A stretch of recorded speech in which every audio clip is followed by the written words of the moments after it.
물질을 풀어 놓아 다니게 하라. 한 4주 정도 설교를 해야 되는데 오늘 이 말씀으로도 또 많은 은혜가 될 줄로 믿습니다. 아침에 뉴스를 잠깐 봤습니다. 연합뉴스인데 미국 기업 37%가 올해 AI로 일자리를 대처했다고 그래요. 내년에는 44% 정도가 된다고 합니다. 기업도 내년에 이제 96%가 AI 관련된 기술을 가진 사람들을 채용한다고 합니다. 이 말은 우리 일자리를 로봇가 다 대체해 간다 이렇게 생각하셔도 됩니다. 컴퓨터가 다 대체한다.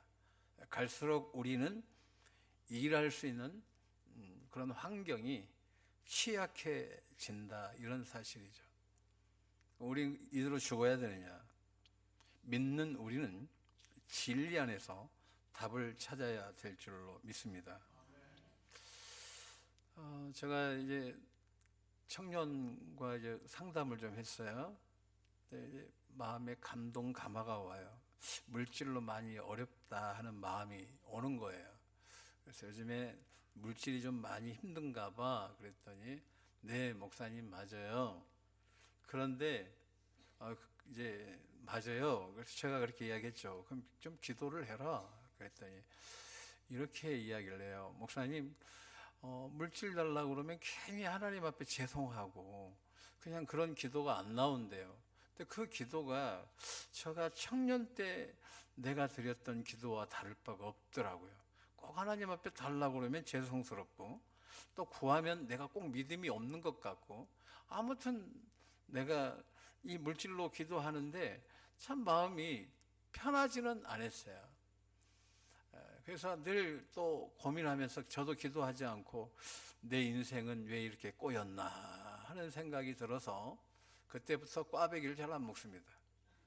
그 아이스크림은 스쿠리바를 잘 안 먹습니다.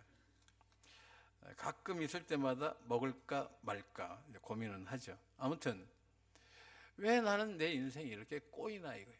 내 인생이 왜 이렇게 힘드나 하는 생각을 가지면서 사는데 하나님께서 그런 나의 연약함을 아시고 말씀으로 은혜를 주셨어요. 그 말씀이 오늘 시편 72편 1절로 12절로 14절 보면 나옵니다. 그는 궁핍한 자가 부르짖을 때에 건지며 도움이 없는 가난한 자도 건지며 그는 가난한 자와 궁핍한 자를 불쌍히 여기며 궁핍한 자의 생명을 구원하며 그들의 생명을 압박과 강포에서 구원하리니 그들의 피가 그의 눈 앞에서 존귀히 여김을 받으리로다. 궁핍한 자가 물질로 어려운 자가 기도하면 하나님이 건져주신다는 거예요. 그가 부르짖을 때에. 여러분 이 기도의 위대함을 우리는 좀 볼 필요가 있습니다. 시편 50편 56편 9절을 보게 되면 내가 아뢰는 날에 내 원수들이 물러가리니 그러니까 기도하는 순간 하나님은 역사하시는 거예요. 여러분 물질이 어렵다고 그래서 내가 괜히 하나님 앞에 죄송한 마음을 가지고 주님 앞에 기도하지 않는 분들이 계시면 오늘 말씀을 통하여 자유해 주시고 주님께 기도하시길 주님의 이름으로 축원합니다. 요즘에 참 어렵잖아요. 근데 정말 어려운데 왜 더 어렵냐 할 때에 우리가 기도하지 않기 때문에 그래요. 그러나 우리가 말씀을 의지하여 그물을 내리는 베드로처럼 말씀을 의지해서 기도하면 역사가 일어납니다. 그래서 우리가 기도할 때 항상 말씀을 의지해서 그러니까 이 성경은 내게 주신 하나님의 언약이에요. 하나님이 내게 주신 언약, 약속이거든요. 그래서 믿음의 거장들은 특별히 모세를 보게 되면 그죠? 시내산 사건 때 이스라엘 전체가 다 죽게 생겼어요. 그때에 신명기를 보면 40주야를 기도했다는 거예요. 이스라엘 백성들을 살려달라고. 그런데 그냥 떼쓰는 것이 아니라 말씀을 붙들고 기도했더니 하나님께서 말씀을 의지한 모세를, 그 기도를, 모세의 기도를 응답해 주시는 것을 보게 됩니다. 그래서 우리가 기도할 때 말씀 붙들고 기도하는 것을 많이 놓칠 때가 있어요. 오늘 어려우신 분 계시다면 오늘 그는 시편 72편 궁핍한 자가 부르짖을 때에 건져주시는 주님이심을 잊지 않길 원합니다. 또한 내가 아뢰는 날에 기도하는 순간에 바로 주님이 역사하신다는 사실도 잊지 않길 원합니다. 주님은 늘 연약한 자들의 주님이 되십니다. 시편 68편 5절을 보게 되면 바로 하나님은 고아의 아버지시며 과부의 재판장이시라, 그렇게 말씀하고 있습니다. 오늘 본문에 이 시편 72편은 시편이 5권으로 되어 있어요. 5권으로 구성되어 있습니다. 그래서 시편을 보게 되면 첫 번째 시편 1편부터 41편까지가 첫 번째 권이고, 두 번째 권이 42편부터 오늘 72편까지가 두 번째 권이에요. 그런데 여러분 좀 한번 볼 필요가 있어요. 한번 시편 72편을 좀 보겠는데, 시제, 그러니까 시의 제목이죠. 시의 제목은 솔로몬의 시, 그렇게 이야기를 해놨어요. 그런데 마지막 20절 보게 되면 이새의 아들 다윗의 기도가 끝나니라. 그래서 학자들은 이게 솔로몬의 시다, 또 어떤 학자들은 다윗의 시다, 이렇게 나눠지고 있죠. 그런데 분명한 것은 많은 학자들은 대부분 아버지의 기도, 특별히 아들을 향한, 이제 임금이 되어서 많은 어려움을 겪게 될 아들을 향한 아버지의 기도다, 이렇게 말하는데, 저도 이 부분에 대해서 가장 합리적인 답이 아닌가, 이렇게 생각이 듭니다. 다윗이 앞으로 펼쳐질 그 솔로몬 왕조에 대해서 걱정하면서 하나님 아버지께 기도하고, 더 나아가면서 자식에게 이야기하고 싶은 그 지혜를 담아 놓은 것을 보게 됩니다. 더 나아가 시편 72편은 메시아의 애언적 말씀이에요. 그래서 성경 이 대강절, 대망절, 다시 말해서 예수님을 기다리는 이 절기에, 성탄을 맞이하기 전에 이 대림절, 이 대강절에 또 전해지는 또 말씀이기도 합니다. 그래서 이 말씀을 통해서 우리 예수님도 우리에게 이 귀한 메시지를 주고 계시다라는 사실을 잊지 않길 원합니다. 나를 향한 메시지입니다. 그러니까 이것은 솔로몬을 향한 메시지이기도 하지만 하나님 아버지께서 나를 향해서 주시는 귀한 생명의 말씀임을 잊지 않길 원합니다. 아마 아버지 하나님께서도 우리를 향한 그 마음을 여기에 담아 두신 줄로 믿습니다.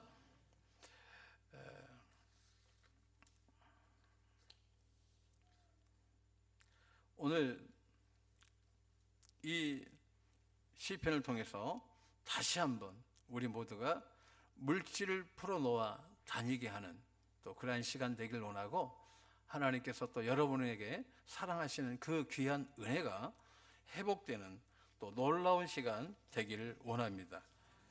오늘 주님께서 여러분 회복시켜 주실 줄로 믿습니다. 우리 한번 찬양 한번 드리겠습니다. 약할 때 강한 대신에.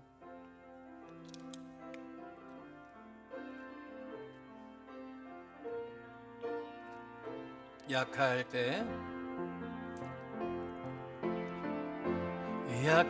강함 대신에 나의 보배가 되신 주 나의 모든 주 안에 있는 보물을 나는 포기할 수 없네. 주 나의 모든 예수 어린 양 존귀한 이름 예수 어린 양 존귀한 이름 십자가 제사하셨네. 주님의 이름 찬양해 주 나의 모든 것. 쓰러진 나를 세우고 나의 빈잔을 채우네. 주 나의 모든 것. 예수 어린 양 존귀한 이름. 예수 어린 양 존귀한 이름.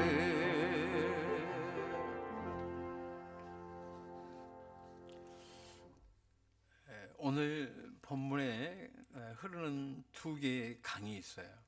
바로 공의와 정의입니다.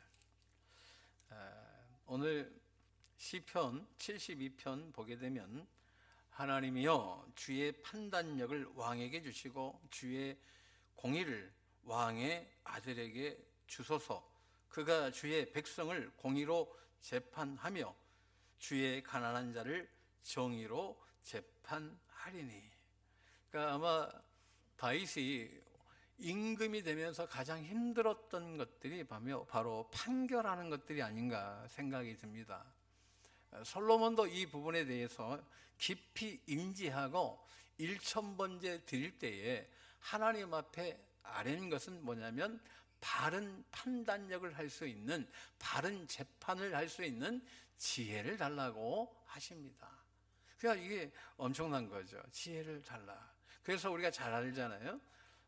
이렇게 창기 두 여자가 있었는데 둘 다 공교롭게 같은 시기에 아이를 낳았어요. 그런데 한 여자는 좀 이게 정신이 없었나 봐요. 세상에 얘를 깔고 잤어요. 얘가 죽은 거죠. 근데 한 여자는 그래도 정신 차리고 얘를 지켰어요. 어느 날 자고 일어났더니 아니 죽은 애는 자기 옆에 있고 산 애는 사라진 거예요. 그래 가만히 보니까 엄마잖아요. 내 새끼를 모르겠어요. 보니까 자기 자식이 아닌 거예요. 그래서 솔로몬에게 이 재판이 올라갑니다. 그때 솔로몬이 재판을 내리죠. 이 아이를 반으로 잘라버려라. 나눠줘라 그랬어요. 그러니까 한 여자는 그렇게 합시다. 왕에게 한 여자는 아닙니다. 제가 포기하겠습니다. 솔로몬이 제가 진짜 엄마다. 제에게 줘라. 상당한 지혜 아니겠어요? 이 지혜를 듣기 위해서 스바에서 또 다시스에서도 찾아오지 않겠습니까? 스바는 학자들은 약 8,000km 정도 된다고 그래요. 예루살렘에서 그 먼 곳에서 지혜를 찾아 왔던 그 스바 여왕에 대한 이야기를 우리가 들을 수가 있습니다. 아무튼 솔로몬은 바로 지혜죠. 최고 지혜는 뭐냐 할 때에 공의와 정의가 있어야 된다 이 이야기예요. 그러니까 다윗은 이걸 강구한 거죠. 그러니까 우리가 하나님 앞에서 물질을 풀어놓아 다니게 하려면 우리가 갖추어야 될 자세가 뭐냐? 공의와 정의가 있어야 된다 이 이야기예요. 하나님은 공의와 정의가 흐르는 것에 누가 책임져요? 하나님이 책임져 주시는, 물질을 풀어놓아 다지게 하는 역사를 공의와 정의가 있는 자들에게 베풀어 주신다 이 이야기예요. 그가 이걸 본 거죠. 다윗의 길로 갔더니 여호사밧 그렇잖아요. 히스기야, 요시야 극에 달한 축복을 하나님이 주시더라. 다윗의 길로 갔더니 다윗의 길은 어떤 길이냐? 공의와 정의로 갔다는 거예요. 공의와 정의로. 그러니까 공의와 정의로 가니까 내가 노력하고 힘쓴 것보다도 하나님이 책임져 주시는 인생이 되어서 어렵지 않게 살아갈 수 있도록 하시고, 당시에 바다에서 그죠? 에시온 개별에서 배를 만들잖아요. 이스라엘 가보면 그 에시안 개발에서 배를 만드는데 해양 대국을 이룬 거예요. 강에서 땅끝까지. 그러니까 솔로몬 때 아주 나라가 부강한 거잖아요. 그런데 그 부강의 근원이 뭐냐 할 때에 정의와 공의를 그 마음에 실현했더니 하나님께서 그 가난한 백성들을 부욕케 하시고 병든 자를 치유하시고 나라가 그저 군인이 지키는 것보다 하나님이 친히 지켜주셔서 강건한 나라가 되게 하시더라는 거예요. 오늘 여러분 안에 이 은혜가 채워지길 주님의 이름으로 축원합니다. 내가 잘 살고 싶다, 물질로 좀 자유하고 싶다, 대부분 다 그렇게 살아요. 그런데 하나님은 누구에게 이 은혜를 주시느냐? 공의와 정의가 있는 사람에게. 그래서 다윗은 기도합니다. 하나님, 우리 아들이 정의롭게 판결하게 하시고, 그죠? 공의와 정의로 판결하는 임금이 되게 하여 주옵소서. 그렇게 기도하고 있습니다. 이사야서 33장 5절 보게 되면 여호와께서는 지극히 존귀하심이 그런 높은 곳에 거하시며 정의와 공의를 시온에 충만하게 하심이라. 이사야서 33장 15절 16절 공의와 정의에 대한 결과에 대한 말씀을 주시는데, 오직 공의롭게 행하는 자, 정직히 말하는 자, 토색한 재물을 가증히 여기는 자, 손을 흔들어 뇌물을 받지 아니하는 자, 길을 막아 피 흘리려는 꾀를 듣지 아니하는 자, 눈을 감아 악을 보지 아니하는 자, 그는 높은 곳에 거하리니 견고한 바위가 그의 요새가 되며 그의 양식은 공급이 되고 그의 물은 끊어지지 아니하리라. 이스라엘 가보면 알겠지만 물이 곧 축복이에요. 물이 곧 축복. 물이 있어야 농사를 지을 수가 있어요. 물은 곧 축복입니다. 그래서 누구에게 이 은혜를 주셔요? 마르지 않는, 끊이지 않는 샘을 주십니까? 공의와 정의로 살아가는 사람에게.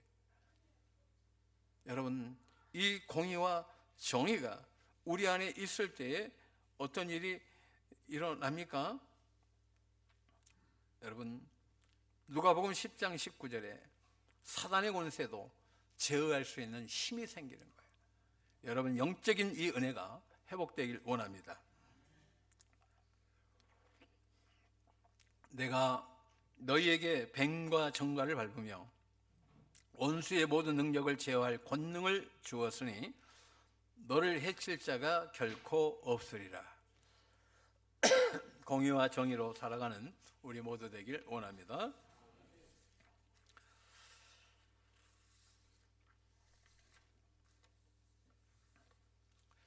특별히 이 공의와 정의는 그냥 이루어지는 게 아니에요.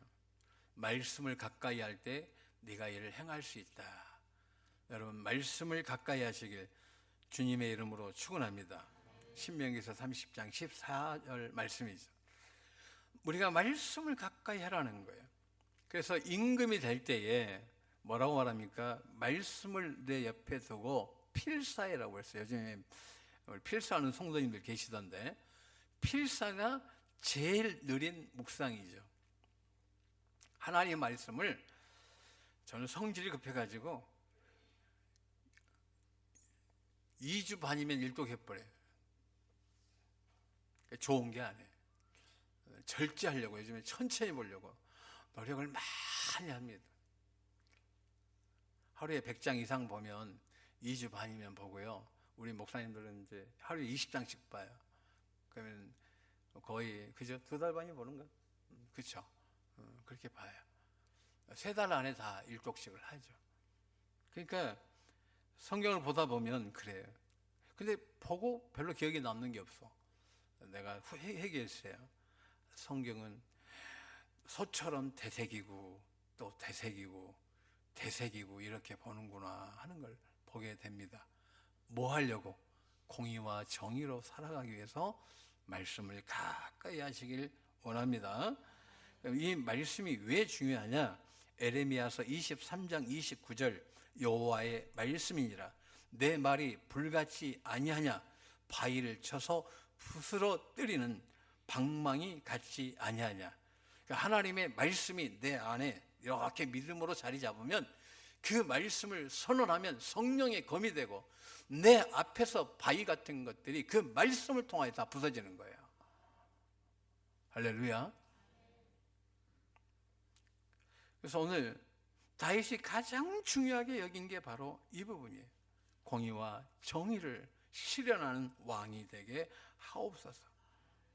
그래서 공의는 뭐예요? 공평하고 의로운 도인데, 여기에서 뭐냐면 관계적인 개념이에요. 사람을 대할 때 우리는 사랑으로 대해야 된다, 이 이야기예요.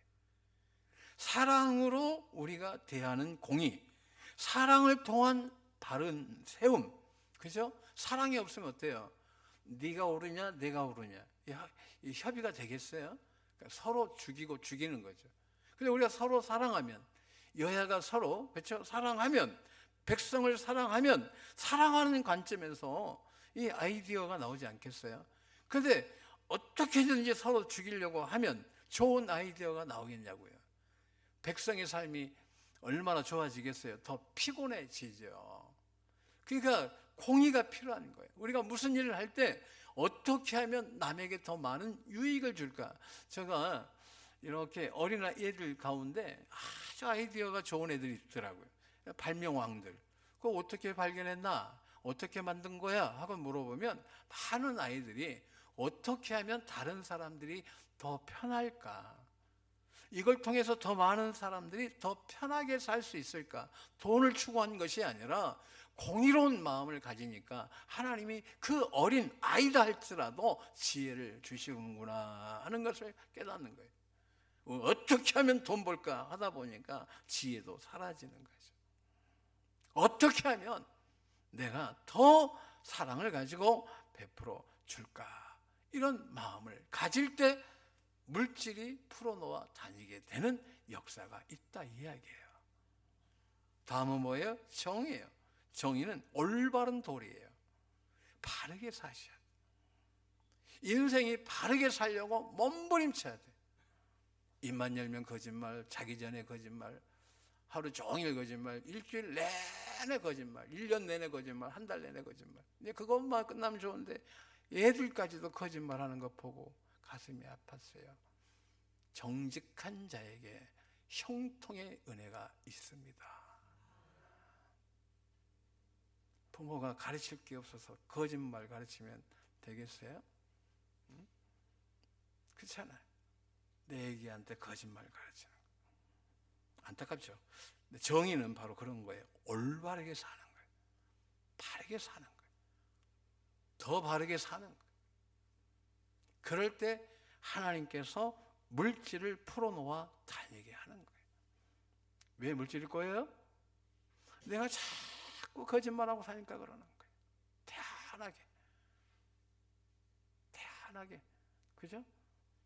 태연하게 거짓말 하다 보면 인생이 꼬이는 거예요.